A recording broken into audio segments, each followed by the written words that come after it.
Sierra de Historias, con Alberto Garín.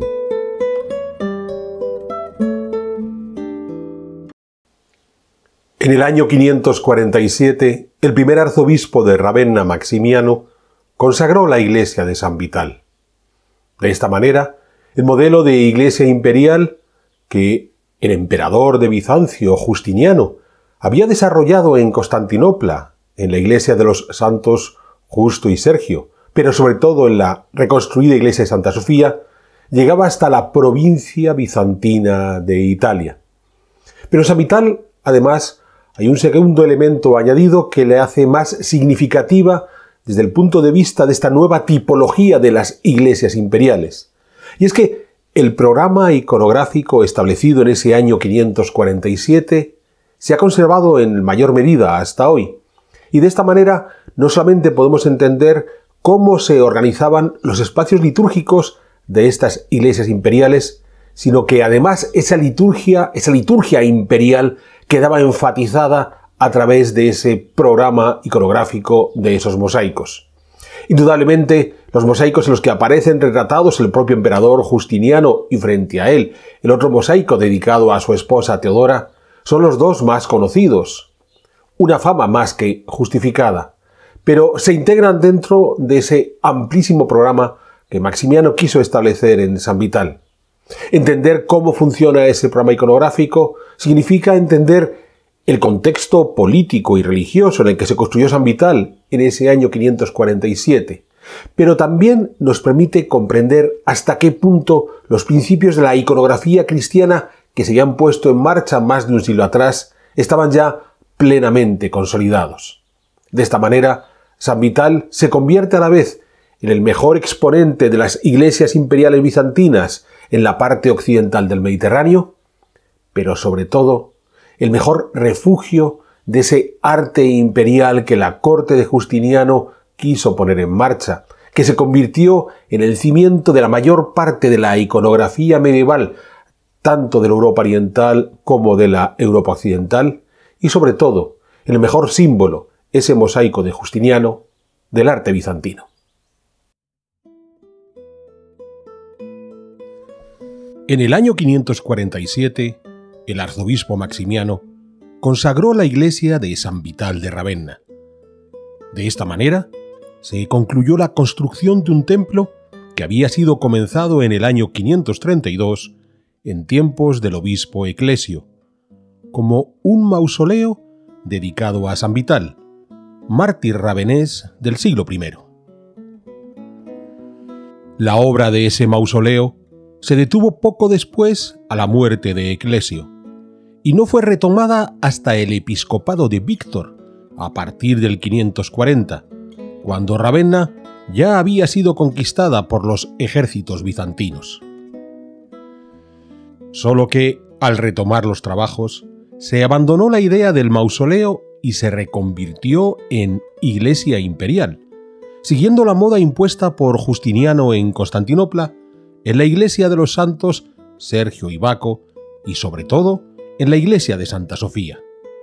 Unas iglesias imperiales donde se combinaba la planta longitudinal tradicional que miraba al presbiterio con una planta central donde, en el medio del templo, bajo una gran cúpula, se habilitaba un espacio para el príncipe. El San Vital, cuya construcción retomó el obispo Víctor, se ajustaba perfectamente a ese modelo de iglesia imperial, como vimos en una sierra de historias previa, y con la llegada del arzobispo Maximiano se enfatizó ese carácter imperial con el desarrollo de un rico programa iconográfico. De ese programa iconográfico original solo se conservan la serie de mosaicos que encontramos en el presbiterio, tanto en el área del altar como en el coro que está al fondo.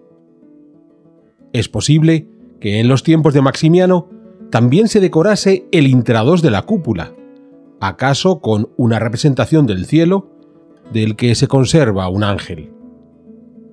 Ese mosaico de la cúpula se perdió y hoy tenemos un fresco realizado entre 1778 y 1782 por Serafino Barozzi, Jacopo Guarana y Ubaldo Gandolfi, dedicado a la apoteosis de San Vital, donde el mártir ravenés va acompañado de San Benito. Recordemos que San Vital se convirtió en la iglesia del monasterio benedictino fundado en su vecindad desde el siglo X hasta mediados del siglo XIX. Los benedictinos fueron realizando una serie de transformaciones en San Vital, como el campanario añadido en el siglo XII y reconstruido a partir del siglo XVI, o este fresco que estamos viendo en la cúpula.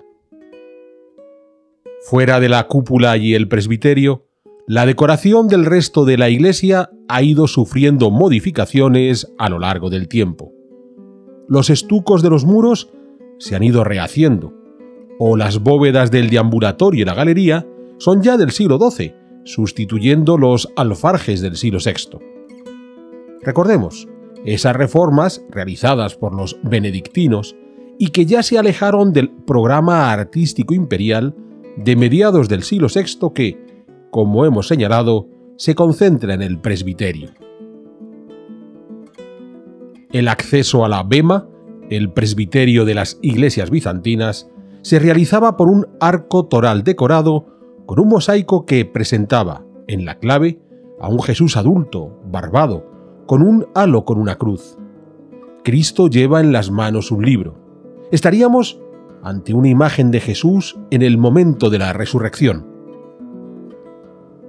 En estas iconografías de la antigüedad tardía, a Cristo se le distingue en sus diferentes etapas de su vida pública. Joven sin barba cuando inicia sus prédicas, más maduro y barbado en el momento de la pasión y la resurrección, para volver a ser joven en el momento del juicio final, cuando ya ha liberado a los hombres del pecado. A lo largo de la Edad Media, esa variación de apariencia del Jesús adulto desaparecerá, fijándose solo dos opciones: el Jesús niño, obviamente sin barba, y el Jesús adulto, el de la vida pública o el del juicio final, siempre barbado. A cada lado del Cristo, en ese arco toral de San Vital, se encuentran los 12 apóstoles, todos ellos con halos dorados en torno a sus cabezas y cada uno de ellos perfectamente identificado. Retengamos este dato. Vamos a ver cómo en buena parte de estos mosaicos los personajes llevaban unas cartelas identificativas que facilitaban su comprensión, algo que no se va a utilizar ni en las imágenes evidentes del Cristo, ni en los mosaicos del emperador y la emperatriz. Es decir, los personajes sagrados era necesario identificarlos. Los personajes contemporáneos a los artistas del siglo VI, no. Esta serie de los apóstoles estaba rematada en las impostas por dos retratos más. A la derecha del altar, Servasio. A la izquierda, Protasio, los hijos de San Vital y que dieron testimonio del martirio de su padre como los apóstoles lo hicieron del sacrificio de Jesús. Es importante entender que toda esta iglesia giraba en torno a la figura de San Vital, el primer mártir de Ravenna, en esa necesidad de entroncar el cristianismo oficial de mediados del siglo VI, el cristianismo del emperador Justiniano, con el cristianismo original del siglo I. Superado ese arco toral, se accedía al presbiterio o bema, formado por un rectángulo inicial donde hoy vemos el altar. Ese rectángulo tendría, al oeste, ese acceso que acabamos de señalar bajo el arco toral, donde podría colocarse el templón, antecedente del iconostasio. En los lados norte y sur del rectángulo, 3 arcos por lado, por encima de los cuales unos arcos de descarga con los tímpanos ricamente decorados que soportaban las galerías. En el lado este del rectángulo, el coro o sintronon, donde se sentaban el arzobispo con su consejo episcopal, el equivalente al cabildo católico. Acabamos de mencionar el templón, la barrera que separaba el presbiterio de las naves. Esta barrera había comenzado a colocarse en las iglesias bizantinas desde el siglo V y paulatinamente se fueron haciendo mayores y más complejas, sirviendo de soporte de iconos, de ahí el término de iconostasio. Esa barrera marcaba el punto en el que comenzaba el espacio mistérico del presbiterio, allí donde se producía la transustanciación, es decir, el cambio real del pan y el vino en el cuerpo y la sangre de Cristo durante la Eucaristía. Una doctrina que, si bien fue reconocida en el Cuarto Concilio de Letrán de 1215, era aceptada por los fieles desde el origen del cristianismo. Que el templón se fuera complicando hasta convertirse en el iconostasio que aislaba por completo el presbiterio durante la transustanciación, formó parte de ese proceso de sofisticación que vivió la liturgia bizantina auspiciada por los emperadores. En el San Vital del 547, el templón solo llegó a tener decoraciones geométricas. Cuando ya entramos en el presbiterio, las imágenes sobre las triples arcadas tienen que ver con la Epístola de los Hebreos, donde se demuestra cómo Jesús es superior a cualquier otro personaje del Antiguo Testamento, ya sea Abel, Melquisedec, Abraham o Moisés, superior como hombre y como ser divino.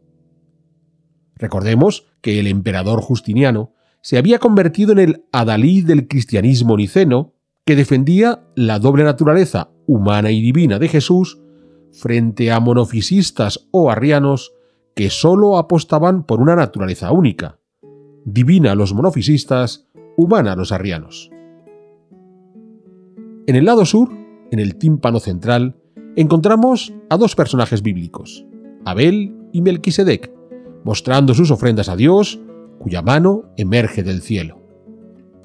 Primero vemos a Melquisedec, elegantemente vestido, que ha salido de la ciudad de Salem, el futuro Jerusalén, donde vemos algunos templos clásicos. Ofrece un sacrificio de pan y vino. Él es el correcto sacerdote. Todos los que aspiren a ese sacerdocio deben imitarle. Pero Jesús estuvo más allá. Su ofrenda ya no fue solo pan y vino, sino el verdadero cuerpo de Dios. Esa ofrenda de vida nos lleva de inmediato al otro personaje de este tímpano, Abel, vestido con pieles y que viene desde una cabaña. Abel ofrece uno de sus corderos que es bien recibido por el Señor. Eso causó la envidia de su hermano Caín, que terminó por asesinarlo. Abel podía ser el sacrificio de vida que salvase, pero no fue así. La única vida sacrificada que salva es la de Jesús. Que aquel que podía salvar a la humanidad, el Mesías, aún había de llegar, quedó ya anunciado en ese Antiguo Testamento, en las profecías de Isaías, que aparece representado en la enjuta por encima de Melquisedec. En ese empeño, siempre siguiendo la Epístola de los Hebreos, de mostrar la grandeza de Jesús respecto a los más insignes personajes bíblicos, en la enjuta opuesta, por encima de Abel, tenemos la historia de Moisés cuando vio la zarza ardiendo. Moisés estaba apacentando las ovejas de Jetro cuando vio una zarza ardiendo en un fuego que no se consumía. Al acercarse, Moisés escuchó a Dios que estaba en la zarza, y frente al que agachó la cabeza por no mirar directamente al Señor, al contrario de Jesús, que sí podía mirar a Dios porque Jesús era el Hijo amado de Dios. Ese empeño de seguir mostrando cómo Cristo era superior a cualquier personaje bíblico vuelve a repetirse en el lado norte del presbiterio. Aquí tenemos una serie de relatos relacionados con Abraham. En medio, el patriarca recibe a los tres hombres que resultaron ser figuras divinas. Abraham les ofrece de comer y uno de ellos le anuncia que va a ser padre junto a su esposa Sara, pese a ser ya unos ancianos. Sara, dentro de su cabaña, sonríe al oír una noticia que le parece imposible, porque ella es la persona que no cree en la capacidad de Dios para hacer milagros. Porque esos tres hombres son un reflejo de esa Santísima Trinidad de la que renegaban, por ejemplo, los arrianos. El anuncio de Dios se cumplió. Nació Isaac. Pero luego el Señor le encargó a Abraham que sacrificase a su hijo, aunque Dios le detuvo en el último momento. Abraham estuvo dispuesto a sacrificar a su hijo. Dios lo hizo, sacrificó a su hijo Jesús por la salvación de los hombres. Ahí empieza el relato de esa superioridad del Cristo sobre cualquier otro ser. Por encima de Sara, en la enjuta, aparece el profeta Jeremías, aquel que llamaba al arrepentimiento a todos los que se habían alejado de la verdadera fe. De nuevo, una invocación contra las herejías arriana o monofisista. En la enjuta opuesta, Moisés recibe los mandamientos de la mano de Dios, la vieja ley, que ha de entregar al pueblo que le espera al pie de la montaña. Una vieja ley que había de ser mejorada con la nueva ley que Jesús entregó directamente a ese pueblo. ¿Cuál era esa nueva ley? La que había predicado Jesús. Unas prédicas que quedaron reflejadas en los evangelios, cuyos autores están representados por encima de los tímpanos del Antiguo Testamento a cada lado de las ventanas de las galerías. Unos evangelistas que ya aparecen acompañados de sus símbolos extraídos del Tetramorfos. Mateo con el ángel. Llevamos varios años produciendo nuestros programas de divulgación de historia e historia del arte a través de Sierra de Historias. Y lo hemos conseguido gracias al apoyo de todos ustedes que con regularidad se han convertido en espectadores de nuestros vídeos. Nos gustaría poder seguir haciéndolo y para ello hoy me atrevo a pedirles su apoyo. Les voy a pedir que se suscriban a nuestro canal aquellos que aún no lo han hecho, para así estar al corriente de las nuevas producciones que vamos incorporando a este canal. Y además invitándoles a aquellos que nos puedan echar una mano económicamente a hacerse miembros de Sierra de Historias, porque esa es la mejor forma de garantizar que podemos seguir adelante con nuestro trabajo, en donde nuestro empeño por lograr una divulgación histórica en la que el arte sea fundamental es la clave. Sé que muchos de ustedes aprecian este trabajo y sé que van a poder hacer ese esfuerzo, de modo que permitan agradecérselo por adelantado y ahora sigamos disfrutando de nuestras Sierra de Historias. Marcos con el león. Lucas con el toro. Juan con el águila. Una nueva ley que había de permitir a los hombres poder lograr la salvación el día del juicio final explicado en el Apocalipsis, un Apocalipsis que aparece representado en la bóveda sobre el presbiterio, en donde vemos el Cordero místico acompañado de los 4 seres vivientes, aquí como ángeles, cada uno de los cuales en uno de los 4 mundos: el cielo, donde aparecen representadas aves, la tierra, con figuras de animales terrestres, el mar, con algunos animales marinos, y el mundo por debajo de la tierra, donde no hay ningún animal representado, todo en referencia al capítulo 5 del Apocalipsis.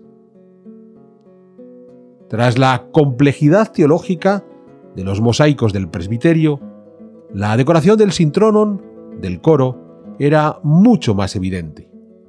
En la parte inferior, los asientos del Consejo Episcopal. Por encima, la corte imperial como mediadora entre la Iglesia y Dios. Y por encima, Jesús en majestad. Los retratos de la corte imperial de Justiniano son los mosaicos más famosos de San Vital y posiblemente de toda la historia del arte bizantino. Pero antes de entrar en su análisis, comencemos por entender su ubicación. Recordemos que San Vital se concluyó dentro del modelo litúrgico imperial, en donde se combinaba el espacio longitudinal que miraba al altar con un espacio central bajo la cúpula, donde durante la ceremonia se colocaba la autoridad política principal del lugar, atrayendo la atención de los fieles. Pero en Ravenna había un problema para ese desarrollo pleno de la liturgia imperial. Bajo la cúpula habría de colocarse el exarca, el gobernador bizantino, pues el emperador estaba en la lejana Constantinopla. Al situar el mosaico de Justiniano dentro del presbiterio, el emperador recuperaba su protagonismo, pues se ubicaba al interior del espacio donde está el altar, y como dijimos antes, entre la institución eclesiástica y el mismísimo Dios. El mosaico de Justiniano fue toda una declaración de intenciones políticas, además de un repertorio notable sobre la moda áulica. El emperador está en medio, con una toga blanca sobre la que lleva una capa púrpura, el paludamentum, con un tablión dorado bordado, la figura trapezoidal que vemos bajo el brazo de Justiniano. Una capa sujeta con una fíbula con gemas. También son púrpuras los bocerguíes que calza. Recordemos, el púrpura era el color propio de los soberanos. Justiniano va tocado con una corona decorada con gemas, de la que cuelgan unos pendientes, los pendulia, con nuevas gemas, lo que nos puede recordar a las coronas votivas hispanogodas, más tardías. Además de la corona, Justiniano lleva un halo, quedando así enaltecido como una figura sagrada. En sus manos, giradas hacia el arzobispo y sus diáconos, lleva una patena dorada como parte de los objetos necesarios para la liturgia. A la derecha de Justiniano hay un caballero con bigote, bien detallado, pero del que no llegamos a ver sus pies. Ha sido identificado como Julián Argentario, el banquero que financió en gran medida las obras de Ravenna. Pareciera una imagen incorporada en el último momento, en el lado de la institución eclesiástica, a modo de homenaje por su contribución económica. A continuación de Julián Argentario estaba el arzobispo Maximiano, el único que aparece reconocido con su cartela. Todo indica que fue intencionado, pues como la mayor parte de las obras de San Vital habían sido realizadas por su antecesor, el obispo Víctor, Maximiano quiso dejar claro que la decoración musivaria era suya. Maximiano va vestido con un alba blanco, sobre el que lleva una casulla marrón y una estola también blanca. En la mano lleva una cruz gemada, esas cruces de oro decoradas con piedras preciosas tan características de la antigüedad tardía y la alta Edad Media, cuando era totalmente inhabitual utilizar una cruz que presentase a Jesús crucificado. Como en el caso de Justiniano, Maximiano se dirige con la cruz hacia la derecha, camino del ábside. La relación entre el arzobispo y el emperador es muy sutil. La mano cubierta por la púrpura de Justiniano está por delante del codo de Maximiano, pero los pies del arzobispo están situados por delante de los del emperador, mostrando cómo el eclesiástico iba por delante de Justiniano en la procesión.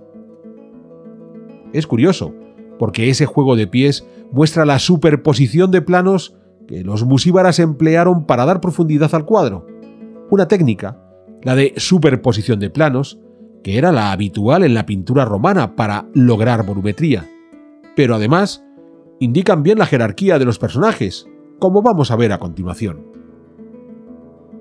A la derecha de Maximiano hay dos diáconos vestidos con dalmáticas blancas. El que está inmediatamente al lado del arzobispo, a quien Maximiano pisa, lleva un libro litúrgico. El otro, un incensario, con el que se encabezaba la procesión en la que estos objetos litúrgicos eran llevados desde las capillas laterales al altar. Hasta aquí, los representantes de la Iglesia, uno de los dos pilares del poder imperial. Al otro lado de Justiniano, un grupo de militares, porque el ejército era el segundo pilar del poder imperial. Junto a Justiniano con bigote, parece estar el general Belisario, reconquistador de Italia para el imperio. Belisario viste una toga blanca con un tablión púrpura. Calza unas sandalias, pisando Justiniano a Belisario en ese juego de jerarquías. Detrás de Belisario está un joven oficial, Anastasio, yerno del propio Belisario y a su vez nieto de la emperatriz Teodora. Anastasio, como su suegro, viste una toga blanca con un talión púrpura y calza sandalias. Tras Anastasio, media docena de soldados, vestidos con túnicas cortas muy coloridas, pantalones blancos y sandalias, y armados con espícula, lanzas cortas y escudos. Unos escudos donde aparece el símbolo del crismón, emblema de la victoria espiritual de Cristo. La imagen era poderosa. El emperador, en toda su grandeza, acompañado de sus cortesanos religiosos y militares, formaba parte de la procesión con la que se iniciaba la Eucaristía, un emperador glorificado que recordaba que era él quien garantizaba la viabilidad y corrección de la ceremonia. Justiniano quiso que esa gloria la compartiese su esposa Teodora, de ahí que se hizo el segundo mosaico frente a este del emperador, donde aparecía la emperatriz con su corte, pese a que Teodora era una defensora discreta pero constante de miafisistas y monofisistas. Teodora había nacido hacia el año 500, quizás en Chipre, quizás en Asia Menor. De niña, se instaló con su familia, sus padres y sus dos hermanas, en el hipódromo de Constantinopla, donde su padre era entrenador de osos. Cuando falleció su padre, Teodora permaneció con los suyos en el hipódromo, junto a la facción de los azules, la otra facción eran los verdes, empezando a trabajar como actriz y quizás dedicándose también a la prostitución. Fue entonces cuando conoció a Antonina, futura esposa del general Belisario. Con 16 años, unida a un oficial romano, Teodora partió primero hacia el norte de África y más tarde a Egipto. Para el año 522 ya estaba de regreso en Constantinopla, junto con su hija, y había abandonado su vida disoluta trabajando como hilandera. Fue entonces cuando conoció a Justiniano, sobrino y heredero del emperador Justino. De partida, no se podían casar, pues existía una ley que impedía el matrimonio de los oficiales romanos con antiguas actrices. Eufemia, la esposa de Justino, que adoraba a Justiniano, también estaba en contra de esta unión. Eufemia murió en el 525. Justiniano logró que Justino derogase esa ley contraria al matrimonio con las actrices y poco después Justiniano pudo casarse con Teodora. Con todo, cuando Justiniano fue nombrado emperador, esperó casi 2 años antes de coronar a su esposa como emperatriz. A partir de ese momento, la influencia de Teodora sobre su marido fue notable. En la revuelta de la Niké del año 532, cuando el Partido de los Verdes provocó unos disturbios que exigían la renuncia de Justiniano, fue Teodora quien convenció al emperador para que reprimiese a los levantiscos de forma brutal, algo de lo que se encargaría Belisario. Fue tras esa revuelta y tras la destrucción producida cuando Justiniano lanzó su programa de engalanamiento de Constantinopla, incluida la reconstrucción de Santa Sofía, ya dentro de su modelo de iglesia imperial ajustada al dogma niceno.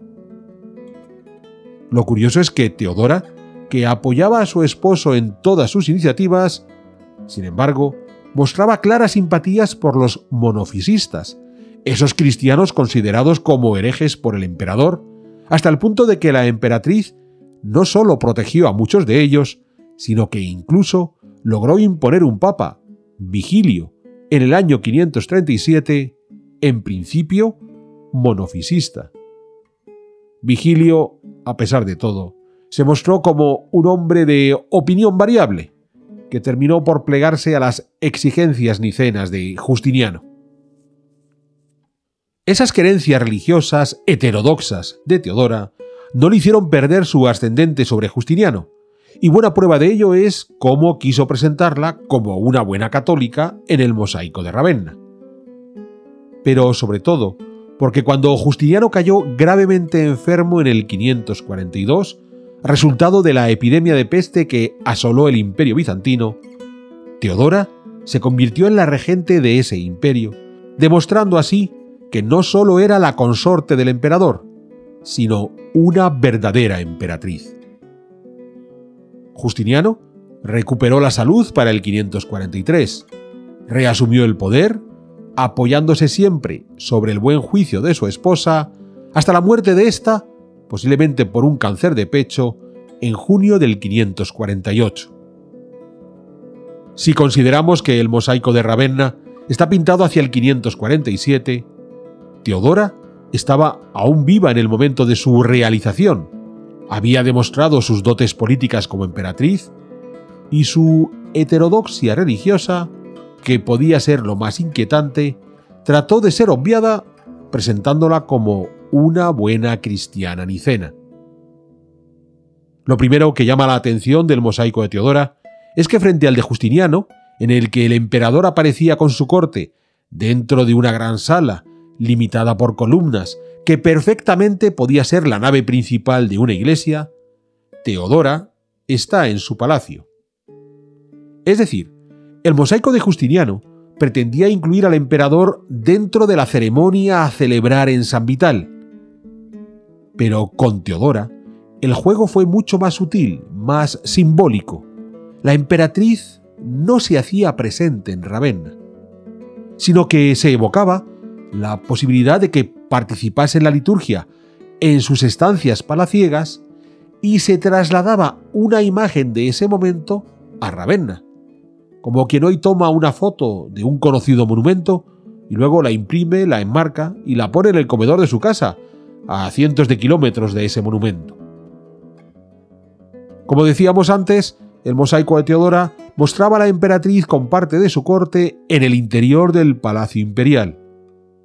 A la izquierda, un eunuco, vestido con una túnica corta y cubierto por una toga dorada con un tablión púrpura, sostiene una cortina que cierra un cuarto escasamente iluminado y que nos indica que la escena se desarrolla en un ambiente exterior, quizás un pórtico de uno de los patios del palacio.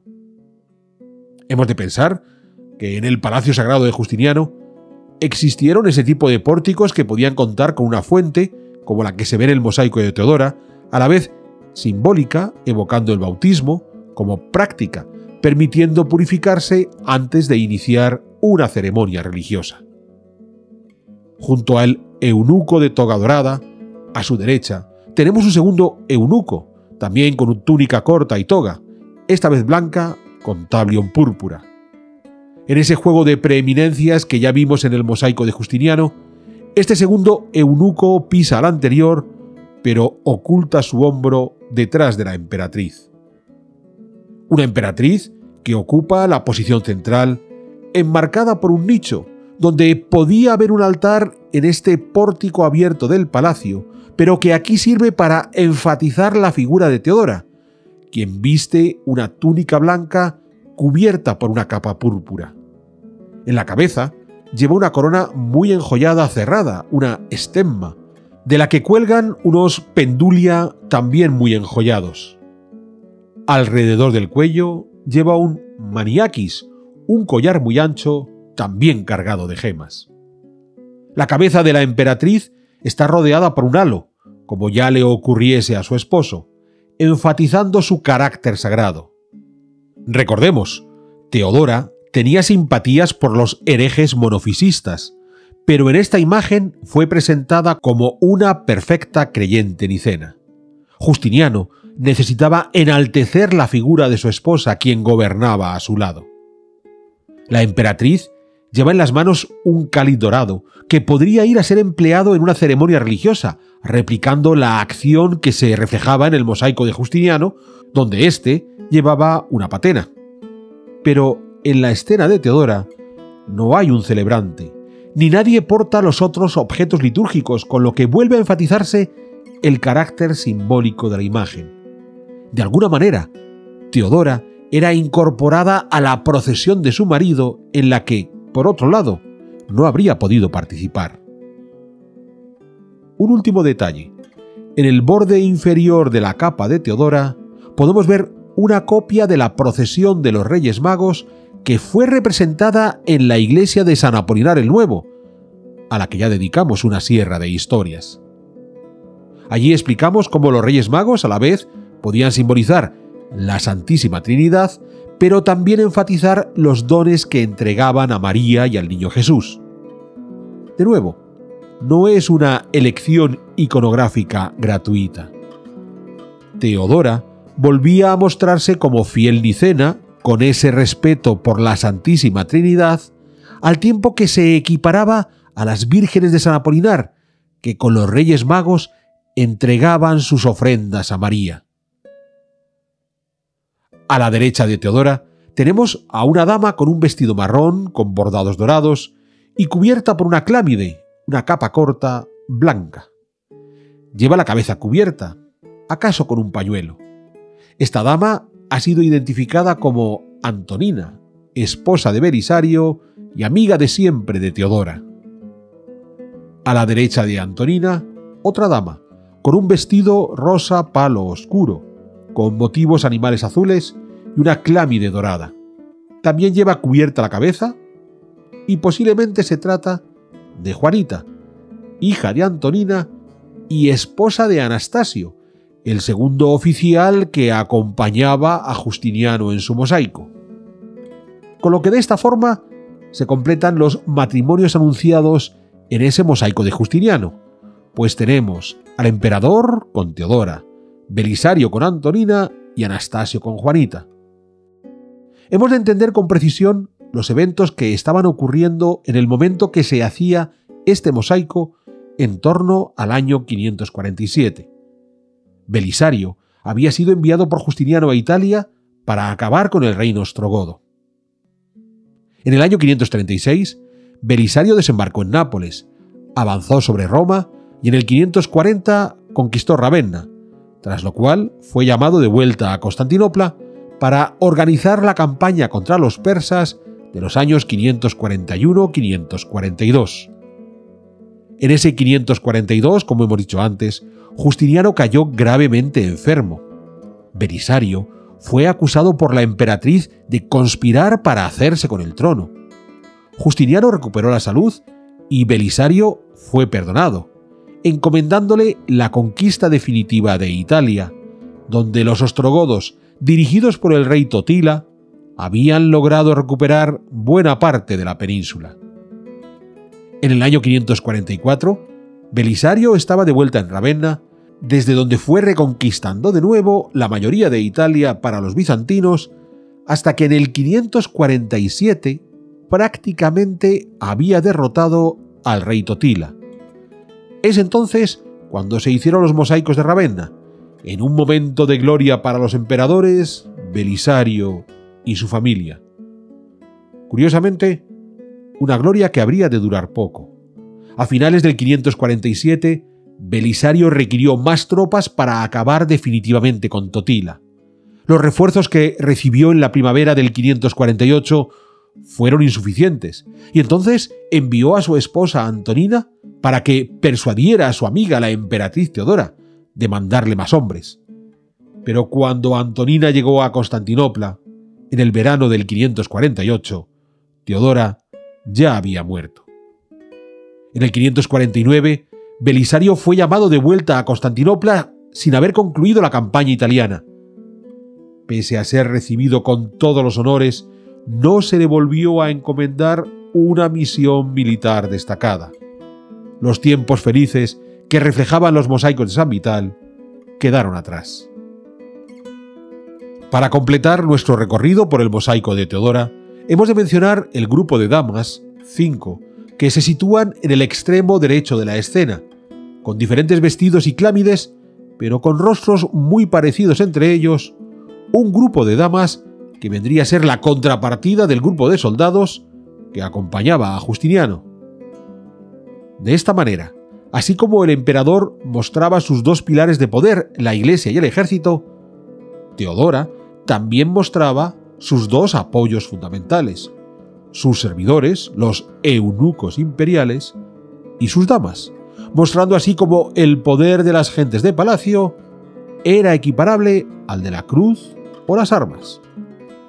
Por cierto, sobre estas damas hay una cortina que podría haberse dejado caer tapando al grupo de mujeres y que podía ser una de esas cortinas que protegiese este pórtico de las inclemencias del sol.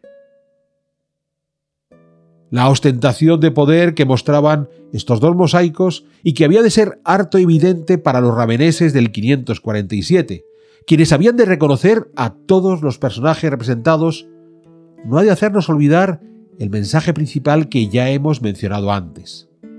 Más allá de los líos de palacio, que los emperadores estuvieran presentes dentro del presbiterio, por encima del coro del Consejo Episcopal, era la mejor prueba del papel mediador que Justiniano y Teodora se arrogaban entre los hombres y Dios. Un Dios que se mostraba como Jesús en majestad en la bóveda de horno del ábside. Cristo está sentado sobre una esfera, como Señor del mundo.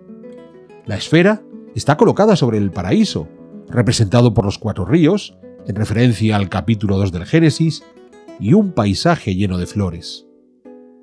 Jesús viste una toga púrpura, enfatizando su papel de soberano último. Su rostro es juvenil, demostración de que ha superado la muerte, lo que queda enfatizado en el halo con una cruz gemada que rodea su cabeza. La cruz ya no es símbolo de sufrimiento, sino de victoria. En la mano izquierda lleva el libro de los 7 sellos que habrá de abrirse en el juicio final. En la mano derecha entrega una diadema imperial a San Vital como corona de victoria del santo sobre la muerte tras su martirio. A cada lado de Jesús aparecen sendos ángeles con halos dorados, lo que quizás nos indica que estamos frente a 2 arcángeles. En el extremo izquierdo se encuentra San Vital, vestido con túnica blanca y toga bordada, que, como hemos dicho, es a quien entrega la corona de sacrificio a Jesús. En el extremo derecho se encuentra el obispo Eclesio, vistiendo con alba blanco, casulla púrpura y estola blanca. En sus manos lleva una representación del edificio original de San Vital, cuando fue concebido como mausoleo del mártir ravenés, antes de convertirse en una iglesia imperial. Tanto Eclesio como San Vital tienen sus respectivas cartelas, para que no hubiera duda sobre su identidad. Recordemos que la otra cartela en esta parte de la iglesia había sido la del arzobispo Maximiano. Que solo estos 3 personajes estuvieran perfectamente identificados nos invitan a pensar que Maximiano, que fue quien encargó todos estos mosaicos, aprovechó para enfatizar la importancia de la iglesia de Ravenna. Como ya hemos tenido ocasión de explicar, Maximiano llegó a Ravenna en el 546 como el enviado personal de Justiniano, pero una vez allí, Maximiano quiso congraciarse con sus fieles, de ahí el protagonismo que dio a los grandes referentes religiosos de Ravenna, comenzando por San Vital, el primer mártir, y añadiendo a Eclesio, el obispo que recuperó la figura de San Vital. De esta manera, se lograba un último guiño en la preponderancia dentro del camino de salvación cristiana. El consejo episcopal que dirigía San Vital se situaba en el sintronon tras el altar. Por encima se colocaban los mosaicos de los emperadores, lo que hacía de Justiniano en principio el último mediador entre los hombres y Dios. Pero cuando se mostraba a Dios como Jesús en majestad, lo hacía acompañado por los santos raveneses. Llegados a este punto, hemos de tratar de entender la trascendencia de los mosaicos de San Vital y de la iglesia de San Vital en general. Ravenna fue ocupada por los lombardos en el año 751, poniendo fin al exarcado bizantino de Italia. 3 años después, en el 754, se convocó el concilio de Hiereia, en el que el emperador Constantino V condenó el uso de las imágenes que comenzaron a ser retiradas, cuando no destruidas, de los templos cristianos bizantinos. Como Ravenna ya no pertenecía al imperio, San Vital no sufrió esa persecución iconoclasta, ni San Vital ni las otras iglesias ravenesas.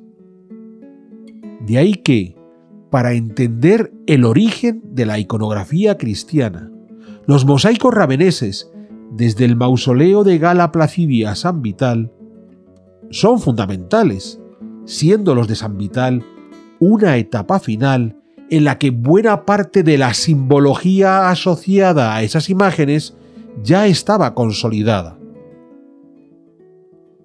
Sin esas luchas iconoclastas, quizás los mosaicos de Ravenna fueran unos entre muchos de ese mundo tardoantiguo, pero hoy son casi los únicos y los mejores de este momento. Por supuesto, que entre esos mosaicos religiosos tengamos los dos dedicados a Justiniano y Teodora, hacen de ellos la mejor representación de los equilibrios políticos de la corte constantinopolitana, hasta el punto de que es imposible estudiar este siglo VI de dominio bizantino sin hacer referencia a esos mosaicos. Pero además, como hemos insistido varias veces, esos mosaicos se integran dentro de la organización espacial de esta iglesia imperial que es San Vital, una integración que de nuevo solo conservamos en San Vital. Durante más de 100 años, en Ravenna fueron experimentando con ese espacio litúrgico. Iniciaron con la Santa Cruz, iglesia de la que formaba parte el mausoleo de Gala Placidia en la primera mitad del siglo V. Siguieron con San Apolinar el Nuevo a finales del siglo V y San Apolinar in Classe en la primera mitad del siglo VI, para concluir en San Vital, que, de nuevo, ha quedado como el mejor ejemplo de la compleja liturgia bizantina. Una compleja liturgia que habría de ser imitada por buena parte del mundo cristiano, y así la encontramos con sus limitaciones en el mundo carolingio, pero sobre todo en las iglesias hispanogodas e incluso en las asturianas altomedievales. Es más, los papas de Roma lograron imponer su autoridad ya para el siglo XI, cuando consiguieron que su liturgia reemplazase por completo a esos herederos de la liturgia bizantina plasmada en San Vital. De ahí que Ravenna en general y San Vital en particular son la brillante luz que nos permite conocer los movimientos religiosos y a la larga sociales de la cristiandad latina de la Alta Edad Media. Si queremos saber cómo eran las iglesias en el occidente antes del año 1000, o cómo se representaba lo sagrado, incluso cómo se enaltecía el poder, es necesario leer con fineza estos templos de Ravenna con ese especial énfasis en San Vital. Lo hemos intentado a lo largo de estos programas raveneses. Posiblemente aún queda mucho por entender.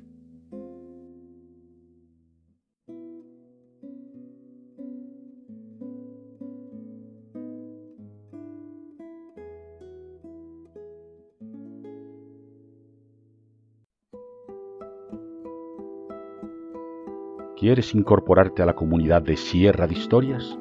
Pulsa el botón Unirme, apóyanos con tu contribución y conviértete en miembro de nuestro canal.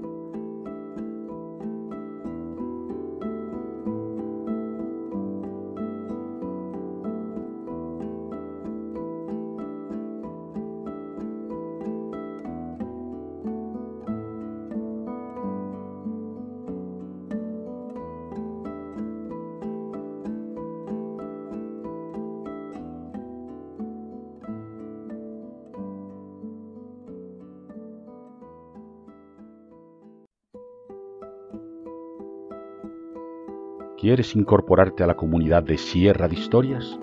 Pulsa el botón Unirme, apóyanos con tu contribución y conviértete en miembro de nuestro canal.